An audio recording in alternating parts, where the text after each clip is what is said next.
여러분, 여기 있는 4가지 문화유산의 공통점을 아시나요? 바로 세계문화유산으로 등재가 되었다는 점인데요. 세계문화유산? 사실 많이 들어보고 접해봤지만 이런 문화유산이 왜 세계문화유산으로 되었는지 여러분 아시나요? 또한 이러한 세계문화유산은 대한민국뿐만 아니라 여러 국가에서도 볼 수 있는데요.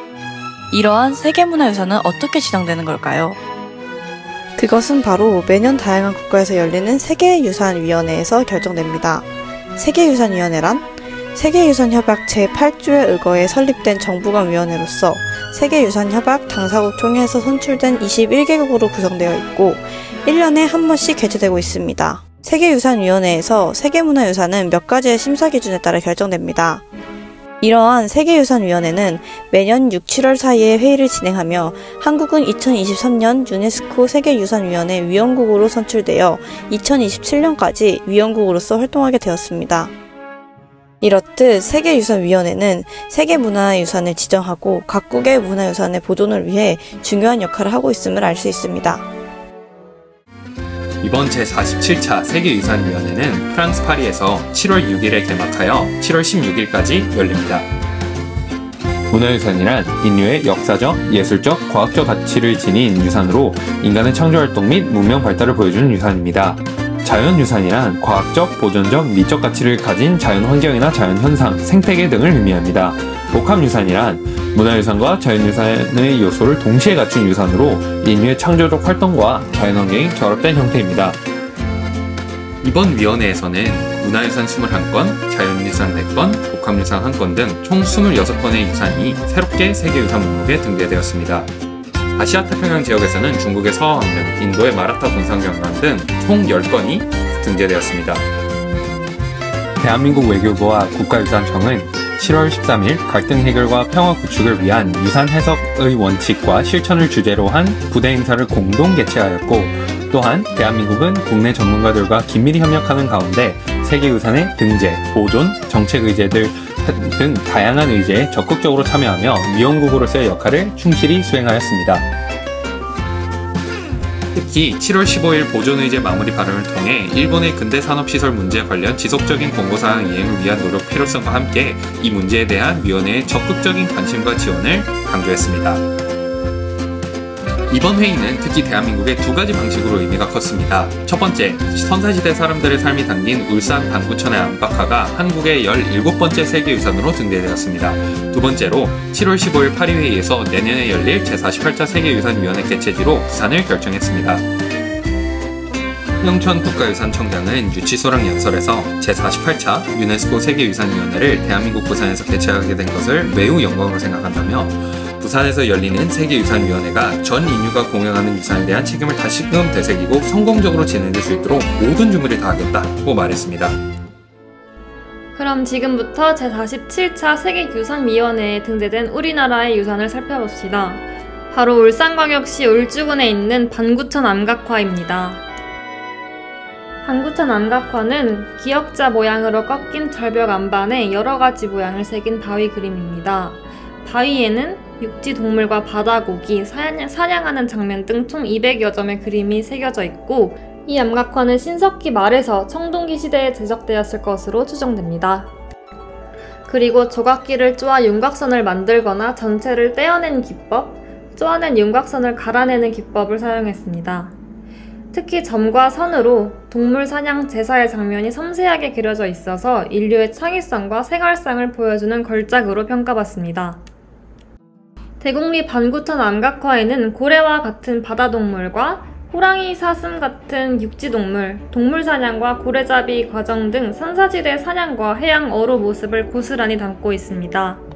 여러분, 지금 이 바위 그림들이 어떤 걸 표현하고 있는지 맞춰보실 수 있으신가요? 함정에 빠진 호랑이, 새끼를 거느리거나 벤 사슴, 작살에 맞은 고래가 보이실까요? 반구천 암각화에는 탈을 쓴 무당, 짐승을 사냥하는 사냥꾼, 배를 타고 고래를 잡는 어부 등으로 사냥하는 모습을 묘사하기도 하고 그물이나 배의 모습도 표현했습니다. 이런 모습은 선사인들의 사냥 활동이 원활하게 이루어지길 기원하며 사냥감이 풍성해지길 바라는 마음을 담았다고 합니다. 울주 대국립 반구천 암각화는 대곡천의 반구대 하류에 있는데요. 너비 약 8m, 높이 약 4.5m 규모의 수직 절벽에 그림이 집중되어 있고 그 주변에 있는 바위 10여 곳에도 그림이 있습니다. 암각화 앞면의 상단부는 2-3m 정도 처마처럼 튀어나와서 자연적인 바위 그늘을 만들어 비바람으로부터 암각화를 보호하고 있습니다. 그리고 앞면은 북서쪽을 향하고 있어서 3월에서 11월 오후 3시에서 5시 사이 앞면에 햇빛이 들어오면 그림이 더욱 뚜렷하게 보입니다. 바다동물과 육지동물을 그린 약 200여 점의 이 암각화는 선사시대 해양으로 문화를 알 수 있는 독보적인 유산입니다. 이번에 세계유산으로 등재된 반구천의 암각화는 국보 울주 대국립 반구대 암각화와 울주 천전리 명문과 암각화를 포함하는 단일 유산입니다. 반구천의 암각화가 세계유산으로 등재된 배경에는 두 가지 이유가 있습니다. 인간의 창의성으로 빚어진 걸작이라는 점, 현존하거나 사라진 문화적 전통이나 문명의 유일한 또는 적어도 독보적인 증거라는 점입니다. 다양한 문양과 사실적인 묘사에서 보이는 예리한 관찰력과 독특한 구도가 암각화를 창작한 사람들의 탁월한 미적 감각을 입증합니다. 반구천의 암각화는 반구천이 만든 경관 내에서 약 6,000년 동안 지속된 암각 전통을 증명합니다. 세계유산위원회는 반구천 일대의 암각화가 인간의 창의적인 천재성과 한반도 해안지역 주민들의 예술을 담고 있다고 평가했습니다.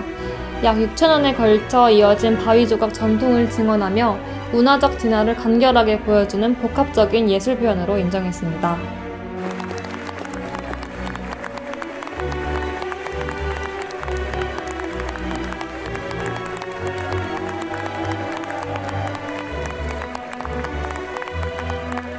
그리고 또 하나의 반가운 소식이 있죠. 바로 제48회 세계유산위원회가 부산에서 열리게 되었다는 점인데요. 그렇다면 부산이 개최지로 선정된 이유와 의미는 무엇일까요? 먼저 왜 부산이 세계유산의 개최지로 선정되었을까요? 사실 이번 세계유산의 개최지는 국내 공모를 통해 먼저 진행되었으며 부산을 포함해 서울과 경주, 제주가 적전을 벌였습니다. 결론적으로 부산이 선정된 이유는 크게 세 가지를 들 수 있는데요. 첫 번째, 부산은 한국전쟁 당시 피난수도로서 역경 속에서도 인류애와 희망을 지켜온 도시이기 때문입니다. 이 역사성과 평화의 상징성은 유네스코가 추구하는 평화 및 인류 공동 가치와 깊이 맞닿아 있습니다. 두 번째, 부산은 백스코와 놀이마루와 같은 세계적 수준의 행사장을 비롯해 교통과 숙박 등 편리한 인프라를 갖춘 도시입니다. 대규모 국제 행사를 성공적으로 개최할 준비가 되어 있죠. 마지막으로 세계기록 유산을 보유하고 있으며 지역사회와 함께 문화 다양성을 실천해온 도시라는 점에서 높은 점수를 받았습니다.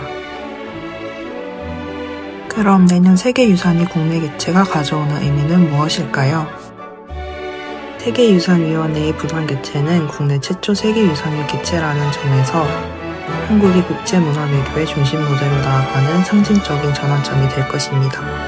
본회의는 각국이 협력하여 인류 공동의 유산을 보호하고 갈등보다는 이해와 대화를 통해 문제를 해결할 수 있다는 것을 보여주는 중요한 메시지를 담고 있습니다. 특히 평화와 상생의 가치를 실천하는 장이 마련된다는 점에서 큰 의미를 가집니다. 더불어 전 세계 관심이 부산과 대한민국에 집중되면서 시민들의 자긍심 향상과 국가위상 제고에도 크게 기여할 것으로 기대됩니다.